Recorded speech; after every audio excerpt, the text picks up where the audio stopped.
Drinking with authors may contain adult content. Listener discretion is advised. Hey everyone, I am Nick Savage, author of the Fairlane series, and tonight's episode, as always, is sponsored by Four Horsemen Publications. Check them out at fourhorsemenpublications.com.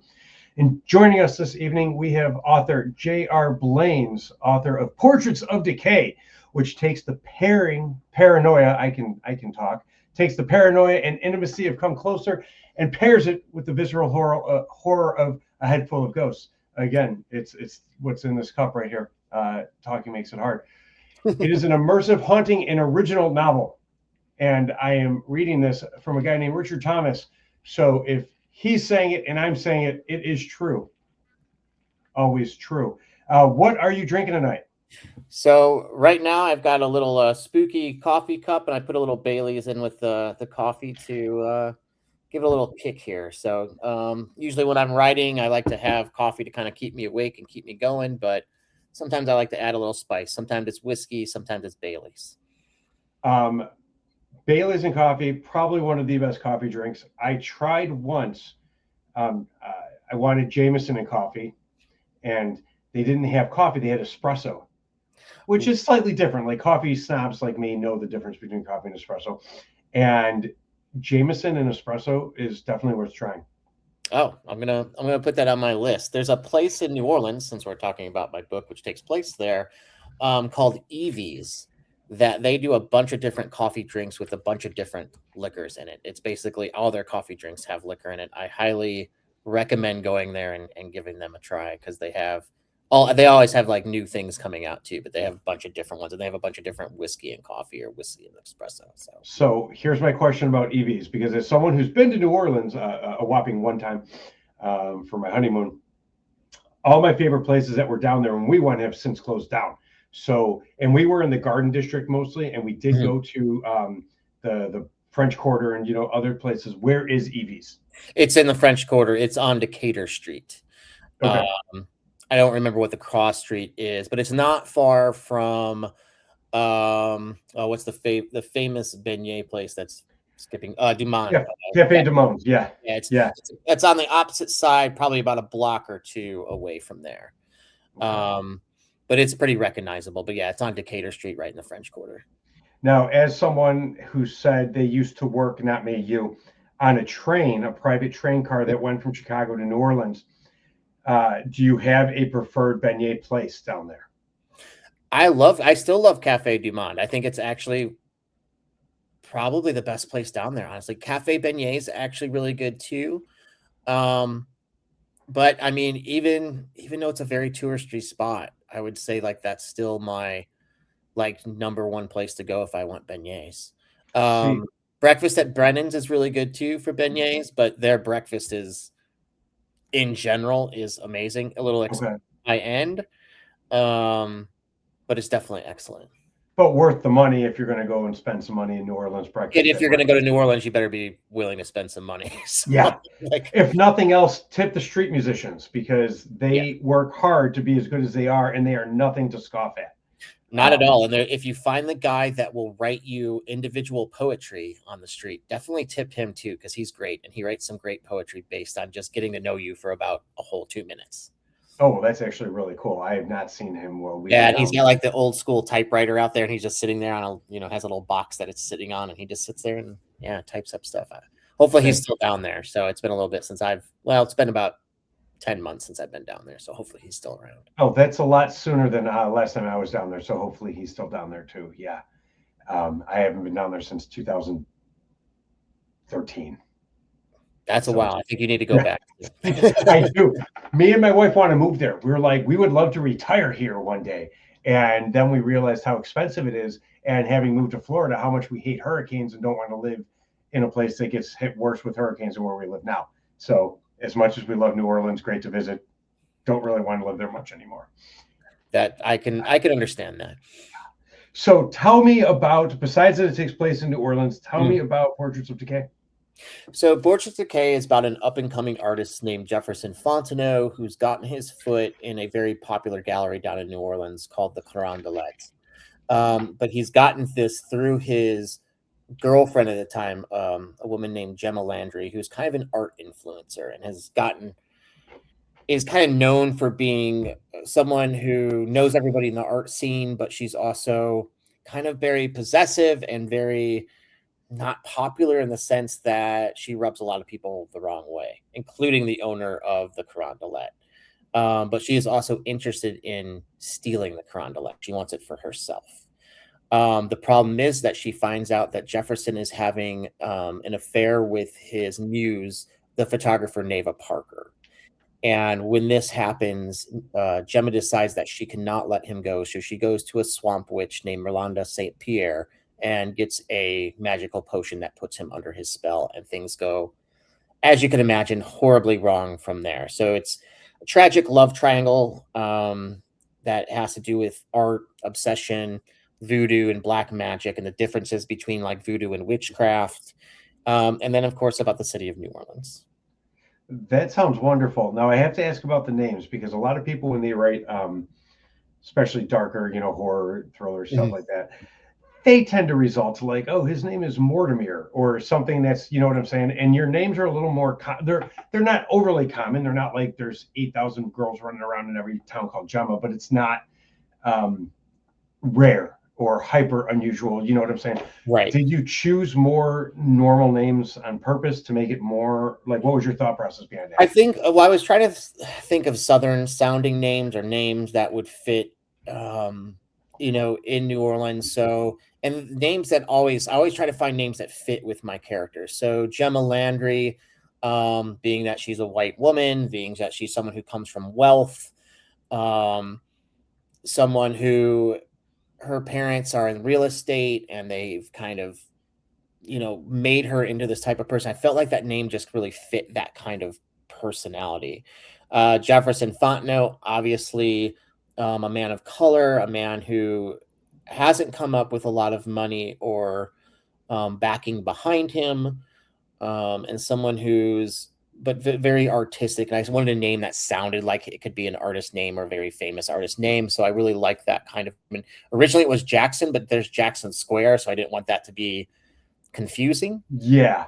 And then Neva is actually, because she's someone who, as you'll see in the book, when you read it, has a lot of pain in her backstory. She's gone through a lot of things and she's survived a lot of things, to kind of come out a little bit more on top and a little bit and together. And so I wanted a name that fit that. And so her name is Heaven spelled backwards. Nice. Just someone that has reached out. So I really kind of thought that fit. So I'm always looking for names that fit all the characters, even minor characters that are in it. You have characters like Marcel and Camille, Camille is the owner of the Carondelet. Marcel is another artist that once dated Gemma and kind of got screwed over by her. So I'm always kind of like looking for the names, and I change names as I write constantly. So I always have editors that kind of like, why is this person suddenly named this? I'm like, oh yeah, shoot, I forgot to, I didn't catch it as I did my search and find. Find and replace, yeah. Yeah, but I also tend to try to have names that aren't completely out there, so people can kind of relate to them. Names that'll stick in your head, but they're not names that, like I said, I just made up. I would very rarely do that unless it's something like from outer space or, mattering on that kind of setting. If it was something I was writing, maybe a little bit, if I was writing something that was more dark fantasy or something, maybe I will do something like that. But as far as horror goes, usually I want something that's going to stick in someone's head and that relates to the character. No, that's wonderful. Now, I come from a publisher that has a lot of authors who write series. Mm-hmm. And I know you are with a publisher whose name I want to not mispronounce. So I'm going to have you say it because it's Ruidon. Ruidon. Okay, so I would have said it right. I always worry, I don't like to mess things up. As you can tell from the opening where I stumbled every other word. If you can't make fun of yourself, you can't make fun of anyone else. This is true. Does your publisher do a lot of series, or are you like a one-off, like with your books where you're like, this is one book, this is another book, they're unrelated? So me personally, my books are unrelated, but I think that I know they do have a series that they're coming out with from a particular author. I'm not allowed to say a whole lot about it because it's not out yet. Yeah. So I think they're kind of a mixed bag. I think that it matters on the author that they're working with and what that author is kind of has to offer. So for me, I won't say I'll never write a series, but at this point, that's not where I'm at writing. I like to have one done and then move on to something else. And you're not missing anything with the series thing. It's I hear it's a great thing to have as far as sell, but yeah, I know that there's been some stories where people got 1 and 2 done and then they didn't know what to do with 3, or so I think for me it would have to be something where I planned it, where I wrote however many books. Yeah. At least I would probably say the most I'd ever write would be 3 in a row. I don't know if I could actually get past that, but who knows? I don't know what the future entails. I just know what's in my head at the moment. Our single books, I'm shopping one now and I'm working on a new one at this point. So no, that's wonderful. I've recently started doing one-off books where, not part of a series, and it's a different monster than trying to write a 3 or 5 or 7 or whatever book arc to have, the one book arc paired with the, series arc and everything like that. And just dealing with one book it's different and it's fun. So I'm actually kind of jealous that that's how you just default to.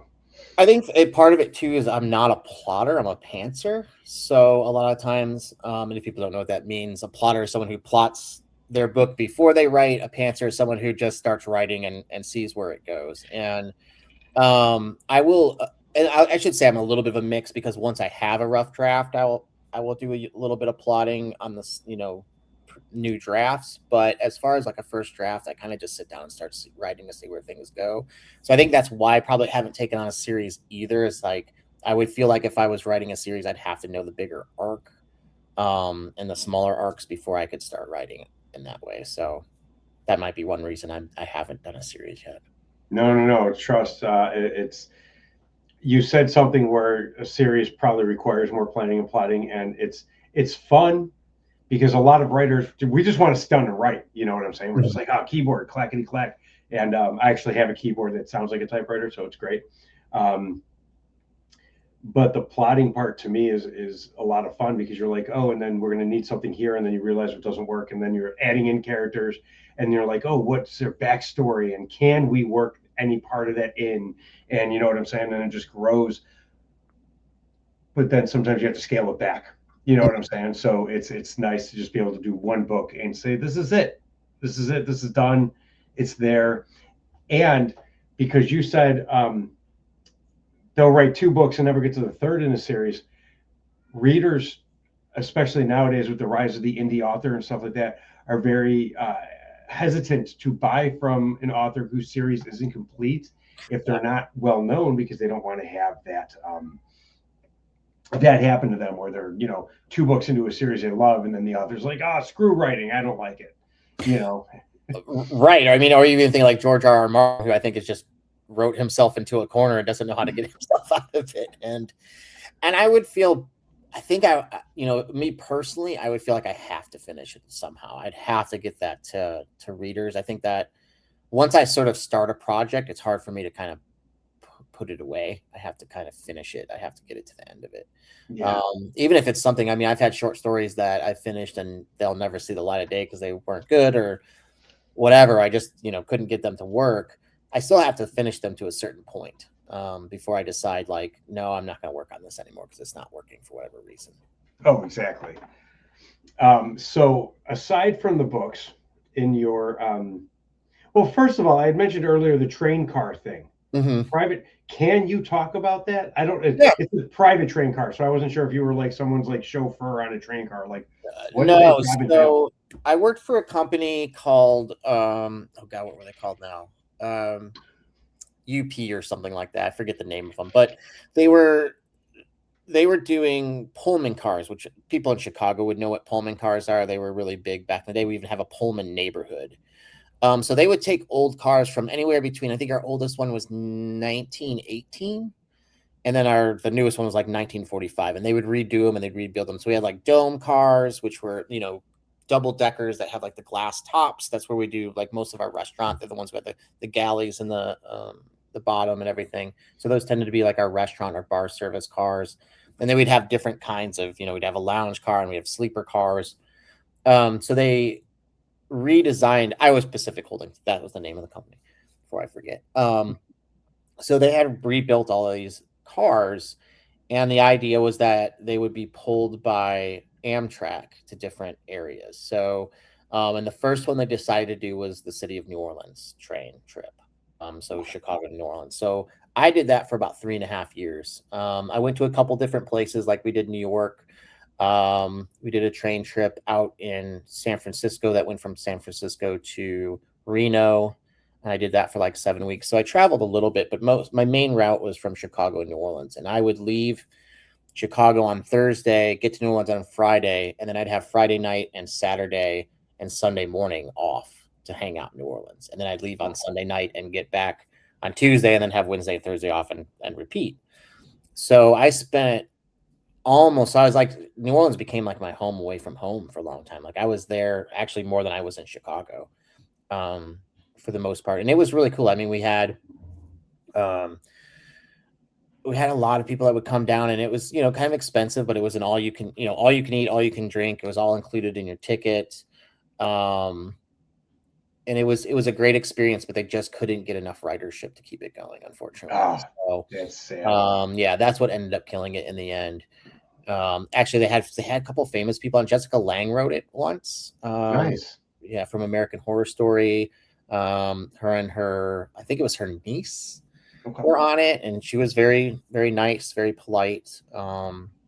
Obviously, American Horror Story was pretty popular at that time, because this would have been 2013 to 2016 was when it was running. 2012, 2016. So it was a great experience, and I loved it, but they just couldn't get the ridership, and they eventually had to fold. But a lot of the stuff that I write in Portraits of Decay came from those experiences of being down there all the time and just kind of exploring the city as much as possible. That was actually going to be something else I asked, is how much so thank you for answering that question. Yeah. I don't have to ask it anymore. Yeah. Yeah. I mean, it's probably a big part of my life because it was also the first place that me and my wife went for a vacation when we were first started dating. Actually, we went down there, and then 6 months later, I got the job on the train.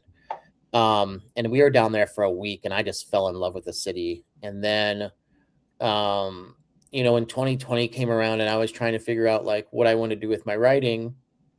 And I was writing a lot of short stories, but I wanted to write a novel. I really wanted to write a New Orleans, a love letter to New Orleans in a certain way. So when I started writing this novel, we went back 4 or 5 times, and I would like take pictures of the places I wanted to use, the cemetery, the places, the houses that they live in are actually real houses that I took pictures of. And so everywhere that is in it, even the art studio that he's in was a real art studio down there.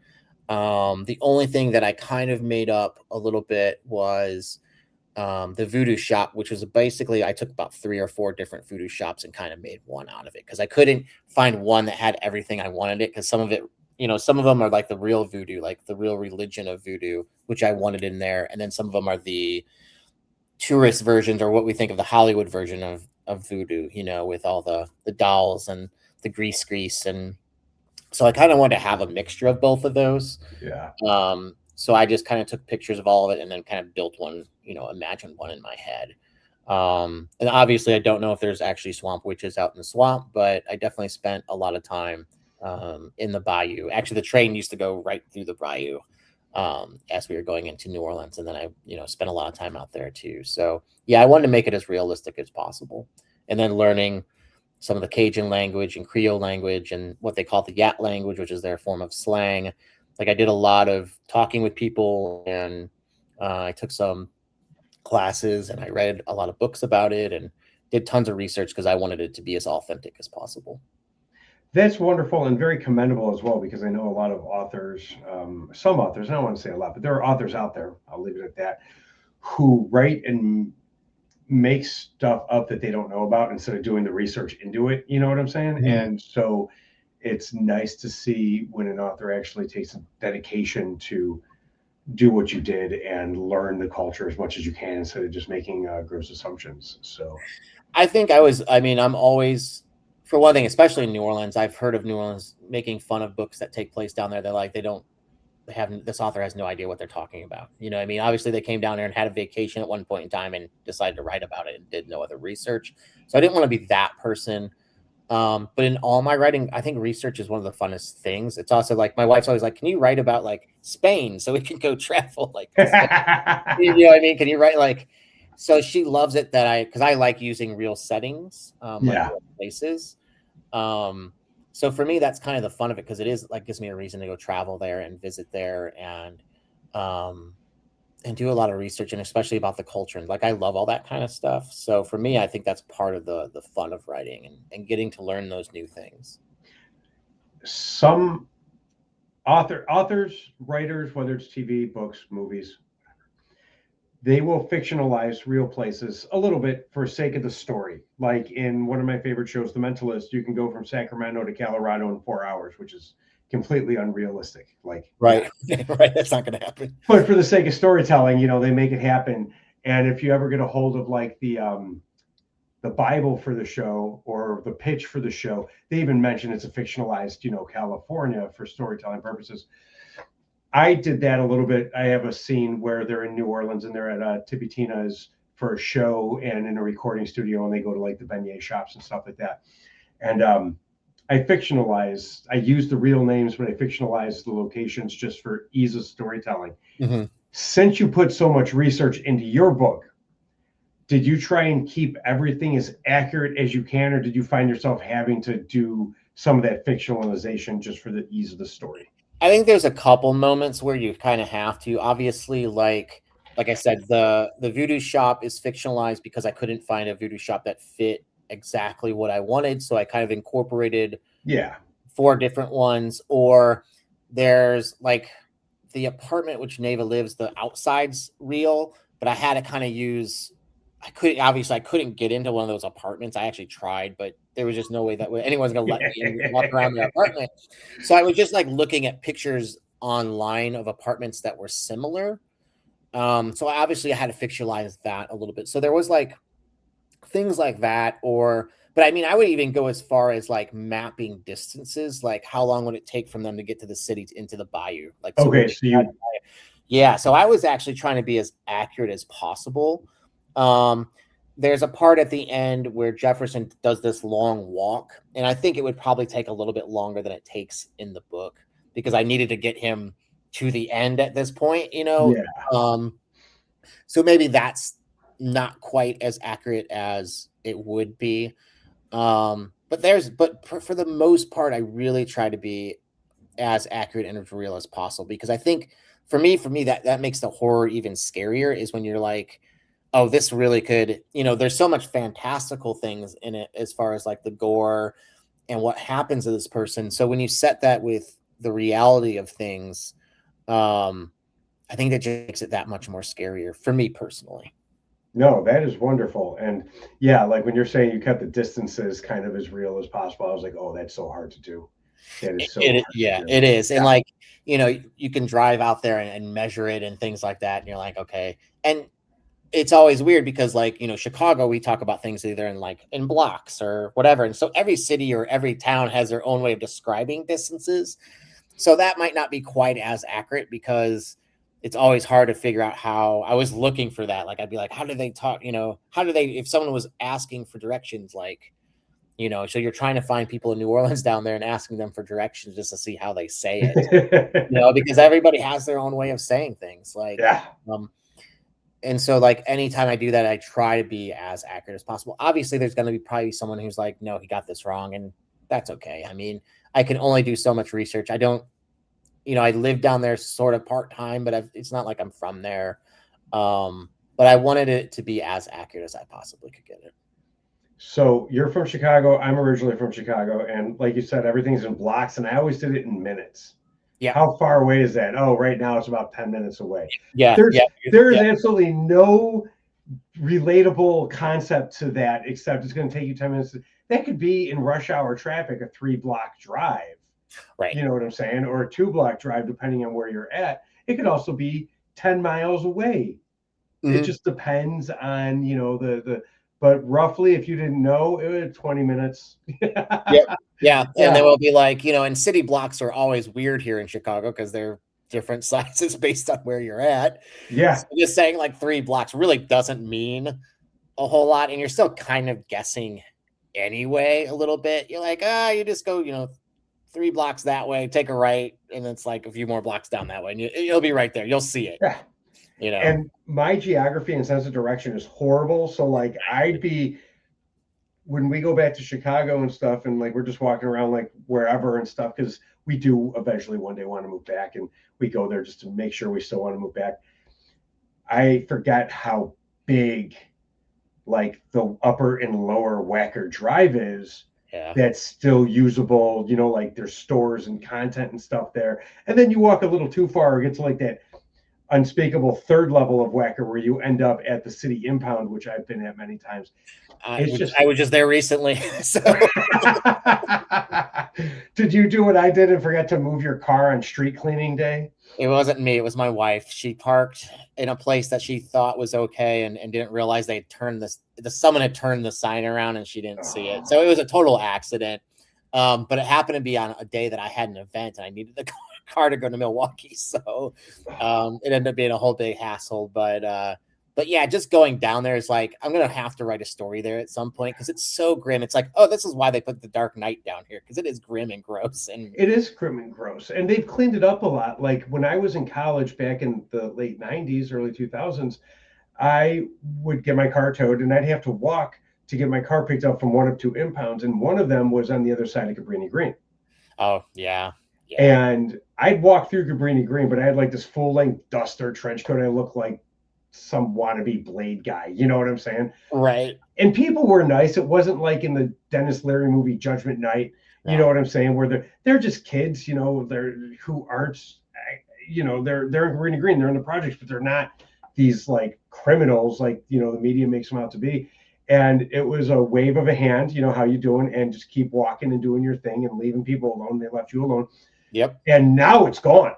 Like I remember seeing them tearing it down and then not being back there for a while. And now it's like these overpriced condos and apartments and Trader Joe's, you know what I'm saying, and whatever. And I'm just like Whole Foods, whatever. And it's a whole different area than it used to be. And now it's like the place to be. You got Uncle Julio's Hacienda down there. And I'm just like, it's insane. Like, I don't know where you live in Chicago, and I don't know if you want to say what neighborhood, we're on a podcast. I actually don't live that far from Old Town, so I know exactly. And I used to work in Old Town when Cabrini Green, because I moved here in '98.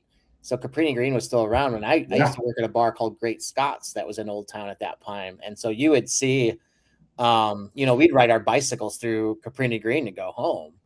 So, and I never thought much of it, and I lived in Humboldt Park at that time, which was no easy way either. So, but I think they all knew we didn't have money, so there was no like,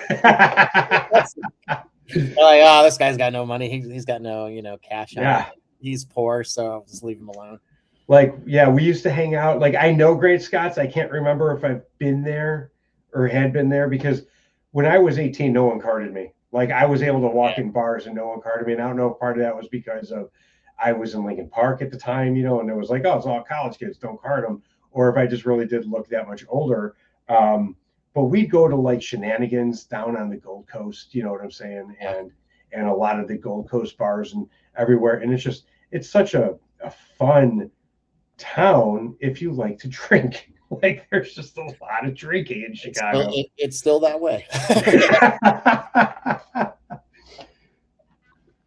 One of my favorite. Orange is the same way too. Now, you were down there in '98, and even if you weren't drinking there, or if you weren't drinking at the time for whatever reason, did you ever in Lincoln Park on the corner of Fullerton and Halstead ever eat at a Mexican restaurant called Fiesta Mexicana? Yes. Oh yeah. They got me through my college years. that Mexican restaurant fed me so many times throughout my college years and gave me so much alcohol, and then they lost their lease, and it was like a part of me died to know that they had closed down after 30 something years. And I was just like, this is probably some of the best Mexican food, you know what I'm saying? Like without being like a taco stand. Yeah. Yeah. It was one of those places when you didn't have a whole lot of money, you could eat really good for pretty cheap. And yeah, those places unfortunately just are not as around as much. I mean, we still have some, but they're harder to find. And I used to actually live in that area for a while, not more recent, but me and my wife lived in Lincoln Park for a while. And there's just a lot that's changed there. I mean, the blues clubs, I mean, you only have Kingston Mines anymore. All the blues clubs are gone. And so it's a very different city. Yeah, blues is gone now. And so, I mean, you just see the city change. It's how it is. That's actually the new book I'm working on now is about some of that. About it takes place in Chicago and talking about the punk rock scene in the 80s and then present time and the differences and how things kind of come back around, but you know, how things sort of change as well. That's the thing about big cities is they are ever changing. They will never be what they were back when I was living there, and they'll never be what they were even when you lived in Lincoln Park. If you go back now, no matter how recent you live there, it'll be different. Oh yeah, we went back there not that long ago, and we're like, oh, that's a new place, or that's a new place, or oh, that place shut down. That's sad, you know, like your hangouts sort of go away and new things pop up, and you know, you have stuff that sticks around and you're happy that happens. I mean, we've had restaurants that have been around for 50, 60 years that are still around, but pandemic was really hurt a lot of things, and you know, taxes keep hurting things, so it makes it difficult. But I mean, I still love this city, so it's obviously why I'm still here. So as someone who is a musician, a bass player, and the lack of the blues scene in Kingston Mines, do you ever get to play during their open mic night at Kingston Mines and jams with some of those guys? I haven't. I mean, I know people who have. I love the blues, but it wasn't really my style of music that I played very much. So I was a little bit more on the rock side, metal side. I did some funk and jazz stuff at one point too. But I loved going and check it out. We lived literally right around the corner from Kingston Mines. So nice. But it was always packed. And the guys that are playing there have been playing blues for 30, 40, 50 years. I mean, you got some been. So I think I would be almost too nervous to step on stage with those guys because they would probably laugh me off the stage. But I have a buddy of mine who's a tremendous guitar player, and he's a great blues guitar player, and he would have no problem walking up there and jam with those guys, and has. I mean, we were down one time in Memphis, and they asked if anybody wanted to come up on stage, and the next thing I know is I look over and he's running towards the stage. Got on with these guys who, you know, the harmonica player had played with Muddy Waters, you know, and he was nice. He was the band leader, and my buddy had no problem getting up there and jamming with them. So I love kind of seeing that thing, but I think for me, I'd probably be a little bit too nervous just to jump on stage. It's good to know your limitations because as a metal guitarist, I took my guitar there once for one of the open mic nights, and I was like, oh, I can't get up there. And my buddy pushed me up on stage and just made an utter fool of myself because blues is a different, you know, it's a completely different monster than rock or metal or, you know, even classical music. And to be pushed up in that situation and just be that nervous with these great blues players who, like you said, have been playing for 30, 40, 50 years. It was an experience I would never want to relive or have anyone, you know, live like that. But on the good note, no one remembers. I'm just going to tell a bunch of people now and they'll know I made a fool of myself. But no one that night's going to remember that. They're going to remember the cool shit, you know. But it's different, you know, when it's something you don't know as well. But I'm assuming you've been playing for a number of years. Yeah, I started playing when I was 13, so I'm almost 50 now. So I've been playing for quite a few years. I mostly do a lot of I'll do some recordings with friends or getting together with friends and jamming. The writing kind of took over my artistic world, I guess, in a certain sense. But I still have two basses. I still have a guitar here, so I still pluck them. A lot of times I'll be writing and I'll just be messing around with the guitar or the bass at the same time as I'm trying to think of ideas. Or sometimes if, you know, the writing's not working that day for whatever reason, I'll go and do that just to have, maybe see if I can get something working just artistically. And that usually helps a lot. So, and I approach the kind of, I mean, you talk about, knowing your limitations. I think there's a great thing in any kind of art is knowing your limitations and knowing what you do well and knowing where you need to improve and how you can improve that and how you can use your strengths, but how you can, I wouldn't say hide your weaknesses, but knowing what you need to do to make those better. And so I'm always kind of like looking for ways to improve in both writing and playing music. Commendable. As a bassist, are you a thumper, like a slap bassist, or are you a pick bassist? So I played both fingers and pick. I didn't do a lot of slapping stuff. I did some, if the song called for it. But that's kind of how I looked at everything. It was always if the song called for it. I wasn't a flashy bass player by any means. I've always tried to play for the song. Yes. So whatever it needs, I wanted to be locked down with the drummer.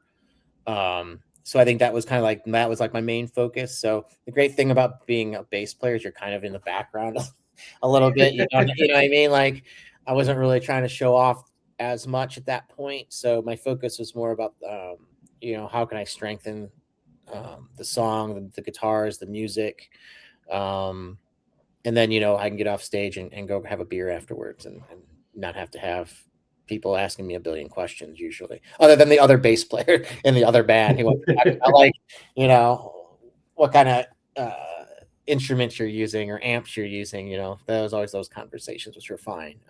Always. I was never a tech guy because I've been playing for 30 something years and I was never like a gearhead like that. It was, I like what I like and I don't know why, you know what I'm saying? It gets the sound. Are you that way? Or are you like, no, I got to have like the latest pedals and effects? No, I use actually a very limited amount of pedals when I played. I've always been particular to the Fender Jazz basses, which was the basses that I own and I use, or Music Mans. I like the Music Man basses. So, and those are more about feel than anything. I mean, yeah, they sound great and I love the sound of them because I want that like thick, warm tone that those basses can give. Yeah. But it also, I mean, I don't have huge hands. Like I don't have the normal like bass player long figured hands. So I looked for things that had a little bit of a thinner neck, had a little bit more of a comfortable feel for me. And then as far as amps, I always played amp picks just because I felt like they went well with a Fender bass. And then I wouldn't use that many pedals. I would use like a distortion pedal, chorus pedal. And then sometimes I would either use like a wah-wah or an envelope filter. Ooh. Nice. And then I would have just my tuner, and that would be usually all the pedals I had. Yeah. Didn't really see I didn't feel like I needed much more than that. I would say probably the chorus and distortion I use the most because I use them. I would try to get tones with those. Where I think the envelope filter, the wall, that was just like if a song called for something like that I could kick it in and have fun. And those are just fun to play with too. I just think they're fun. Yeah. Fun to, especially an envelope filter. I really love an envelope filter over a wall, even though the wall you have a little bit more control over. I just kind of like the sound of an envelope filter with a bass. I just think they're you can get some really cool, weird sounds with it. So yeah, I wouldn't say I was a big gearhead by any means. And luckily, like one of the other guitar players I played with wasn't either. He was just more like, he was a guitar guy. Yeah. He was like, he likes, and I think he owns like 15 guitars at this point. I don't even know. He may even own more than that. But we are like more like the guitar bass guys. We like to go check out that stuff. Where I knew, other members of my group or other guitar player was more of a gearhead who, he loved pedals but it fit his guitar playing. So, and it's always cool to have kind of like different people in your bands when you're playing with, multiple musicians. It's nice to talk to someone who's not someone who wanted to be the overly showboaty musician guy. You know what I'm saying? Because I was never a shredder, and I was always like, give me a nice walking bass line if I'm playing bass, than trying to be the guy from Dream Theater. You know what I'm saying? Yeah, that's not really my type of music, I suppose. Like that wasn't what I was listening to. I mean, I grew up more on like old school metal and punk rock. So that was kind of like more of my flavor. Obviously later on I got into some other stuff. I really love jazz music. I will not say that I'm a jazz bass player by any means. Like those guys blow me out of the water, like and I didn't think that I was ever going to be like this super incredible bass player. I thought I was good, but yeah, I wasn't trying to like go out there and blow anyone away. I think I knew like you said, I knew my limitations of what I could do, and I just tried to stay in that pocket.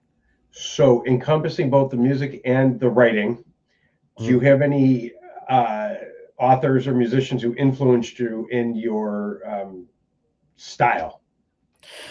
As far as an author goes, I mean, the first person I can think of that they're the person that really made me want to write horror would be Clive Barker.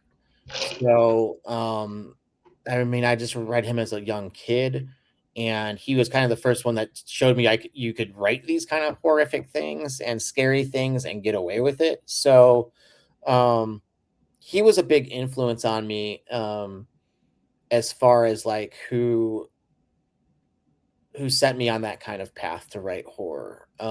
As far as bass player goes, I mean, my first one would be Steve Harris from Iron Maiden, would be the first. Nice. The galloping bass lines. I mean, that right away was kind of like the first person who I was like, I saw bass and I was like, I want to play bass. And then I had an older brother who was a big Rush fan. So even though I wasn't as big of a Rush fan, I understood that Geddy Lee was this incredible bass player. And so I would say like those were kind of the reasons I wanted to play bass.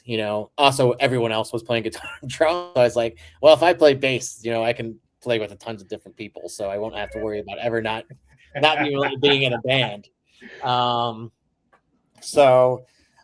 yeah, I would say Clive Barker and Steve Harris, as far as like the two people in those different art forms, are the people who kind of set me on the path of why I chose the instrument I played and why I chose the genres that I played in. No, that is wonderful. Before we wrap up, I have two last questions for you. Sure. One, where can we find you? Give me all the shameless self-promotion on your socials, your websites, where you can buy your books, all of that stuff. So jrblanes.com is my website. If you go and subscribe there, I'll send you a free ghost revenge story.